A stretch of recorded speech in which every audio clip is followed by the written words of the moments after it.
ও high, গান শুনছিলাম। যখন আমরা গান শুনি তখন যোগাযোগটা হয় একতরফা, আমরা শুধু শুনে যাই। কিন্তু যখন আমরা সামনাসামনি যোগাযোগ করি, একজন মানুষ অন্যজনের সাথে কথা বলি, ধরুন আমি কারোর সাথে কথা বলছি, যার সঙ্গে কথা বলছি তিনি আমার সঙ্গে কথা বলার সময় নিজের ফোনটা স্ক্রল করছেন কিংবা নিজের যে হাতের ঘড়ি সেদিকে তাকাচ্ছেন। কখনো হয়েছে আপনার ক্ষেত্রে এরকম? কিংবা আপনি কোনো কলিগ বা বন্ধুর সঙ্গে কথা বলছেন, হয়তো কোনো অভিজ্ঞতার কথা শেয়ার করছেন, তখন বন্ধু বা কলিগ আপনাকে থামিয়ে দিয়ে নিজের অভিজ্ঞতার কথা বলতে শুরু করলো। হয়েছে কখনো এরকম? যদি আমরা প্রপারলি অ্যাক্টিভলি না শুনি তাহলে নানা রকম কনফ্লিক্ট হতে পারে, দ্বন্দ্ব হতে পারে, ভুল বোঝাবুঝি হতে পারে, ঘৃণা, বিদ্বেষ, ক্ষোভ, সব কিছুর সৃষ্টি হতে পারে শুধুমাত্র অ্যাক্টিভলি বা সক্রিয়ভাবে না শোনার জন্য।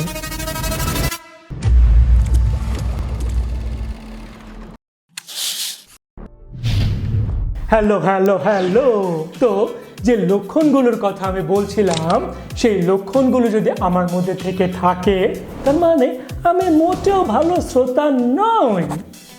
এবং ভালো কমিউনিকেটর হয়ে উঠবার জন্য ভালো শ্রোতা হওয়াটা খুব খুব খুব খুবই জরুরি। আপনাকে ওয়েলকাম করছি আজকের ভিডিওতে এবং বুঝতে পারছেন আজকে আমি কথা বলবো অ্যাক্টিভ লিসনিং নিয়ে। কী করে একজন ভালো শ্রোতা হয়ে উঠতে পারি আমি, সে বিষয় নিয়ে কথা বলবো। এবং এই জন্য একটা ফ্রেমওয়ার্ক আছে, সেই ফ্রেমওয়ার্কটা যদি আমরা ফলো করি তাহলে আমরা প্রত্যেকে হয়ে উঠতে পারি খুবই ভালো লিসনার।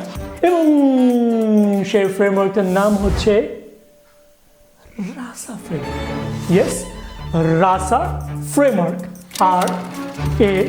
RASA, রাসা, রাসা framework. পুরোপুরি জেনে নিব এই ফ্রেমওয়ার্কটা কী, এবং সেই সাথে ভিডিওর শেষে গিয়ে আমি একটা বোনাস হ্যাকের কথা বলবো, যার মাধ্যমে একজন শ্রোতা হিসেবে আমি হয়ে উঠতে পারি অনবদ্য। তাহলে সাথেই থাকুন। এখন জেনে নেই এই রাসা ফ্রেমওয়ার্কটা কি। RASA। প্রথম আর হচ্ছে রিসিভ করা, গ্রহণ করা। যখন আমি কারোর সাথে কথা বলবো, ওনাকে বোঝানো যে আমি আপনার কথাটা শুনছি। শুধুমাত্র কান দিয়ে শোনা না, আমার চোখ, আমার বডি ল্যাঙ্গুয়েজ, এই সব কিছু দিয়ে ওই মানুষটাকে সংকেত পাঠানো, সিগন্যাল পাঠানো যে হ্যাঁ আমি আপনার কথা শুনছি, আমি এখানেই আছি। এবং যখন আমরা বুঝতে পারি যে আমার কথাটা শোনা হচ্ছে, তখন কিন্তু অনেক কিছুই বদলে যায়। এরপর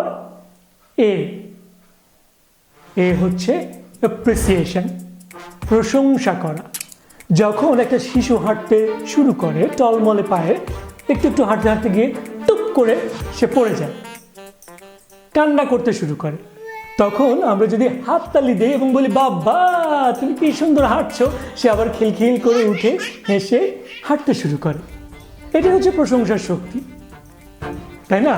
ঠিক তেমনি যখন আমি কোনো মানুষের সাথে কথা বলবো, তাকে যদি একটু অ্যাপ্রিসিয়েট করি, দেখা যাচ্ছে কথায় একটা প্রাণ আসে। তার মানে এই না যে আমি হাততালি দিয়ে বলবো বাবা আপনি কি সুন্দর কথা বলছেন, তা কিন্তু না। জাস্ট কিছু ছোটো ছোটো সিগন্যাল, হ্যাঁ, একটু হ্যাঁ, আচ্ছা, তাই নাকি, ও আচ্ছা। এবং সবচেয়ে গুরুত্বপূর্ণ হচ্ছে হাসি, স্মাইল। এটা দিয়ে আমি বোঝাতে পারছি যে হ্যাঁ আপনার কথাটা আমি শুনছি এবং আমার ভালো লাগছে। আচ্ছা, তারপর হচ্ছে সামারাইজ, সংক্ষেপ করা। উনি যখন কথা বলছেন, কথাটা যখন আমি শুনছি, যে কথাগুলো উনি বললেন তা থেকে দু একটা শব্দ পিক করে আবার একটু বলা। এতে করে উনি বুঝতে পারবেন আমি ওনার কথা শুনছি, আমি ওখানটায় আছি।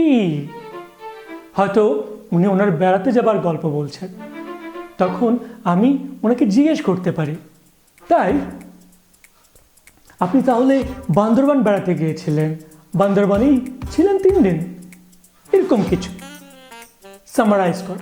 এর পরেরটা এ ফর আস্ক, জিজ্ঞেস করা। এটাও অনেকটা সামারাইজের কাছাকাছি, তবে একটা প্রশ্ন ছুড়ে দেওয়া ওনার দিকে। তার মানে এই না, একদমই না, জেরা করা না। উনি এতক্ষণ আমাকে যে কথাগুলো বললেন যে আমি এরকম করেছি, ওরকম হয়েছে, বা এরকম হচ্ছে, বা কোন একটা মিটিংয়ে কিছু একটা হচ্ছে, ওটাকে একটু সংক্ষেপ করে একটা প্রশ্ন করা। আচ্ছা, তাহলে আপনি বান্দরবান বেড়াতে গিয়েছিলেন, কেমন ছিল, কেমন লেগেছে বান্দরবান আপনার, একটা প্রশ্ন করতেই পারি। এর ফলে যেটা হবে, উনি অনেক বেশি কানেক্টেড ফিল করবেন। তাহলে যে বিষয়টা হলো সেটা হচ্ছে আর এ এস এ রাসা, এই 4টা জিনিস, রিসিভ, অ্যাপ্রিসিয়েশন, সামারাইজ, আস্ক, এই 4টা জিনিসকে একসাথে করে যখন আমি কারো কথা শুনবো, তাহলে আমি হয়ে উঠবো একজন জেনুইন শ্রোতা, অ্যাক্টিভ লিসনার। এবং অতি অবশ্যই এই শোনাটা হতে হবে জেনুইন, কোনো রকমের ভান না। শোনার জন্য শুনছি, ভান করছি তা কিন্তু না, জেনুইন হতে হবে, অথেন্টিক হতে হবে। তাহলে হয়ে উঠতে পারবো আমি একজন অনবদ্য শ্রোতা। তো কথা বলতে বলতে আজকের ভিডিওর একদম শেষ প্রান্তে চলে এসেছি, এবং যে বিষয়টা নিয়ে কথা বলছিলাম আজকে, সেটা হচ্ছে একজন ভালো শ্রোতা হয়ে ওঠার জন্য একটা ফ্রেমওয়ার্ক নিয়ে কথা বলছিলাম, রাসা ফ্রেমওয়ার্ক। ভালো কমিউনিকেটর হয়ে ওঠার জন্য ভালো শ্রোতা হওয়ার কোনো বিকল্প নেই। এবং যে ফ্রেমওয়ার্কটার কথা বলছিলাম সেটা হচ্ছে রাসা, আর ফর রিসিভ, গ্রহণ করা, এ ফর অ্যাপ্রিসিয়েশন, প্রশংসা করা, এস ফর সামারাইজ, সারসংক্ষেপ করা, এবং সবশেষ এ ফর আস্ক, জিজ্ঞেস করা বা কোনো একটা প্রশ্ন করা।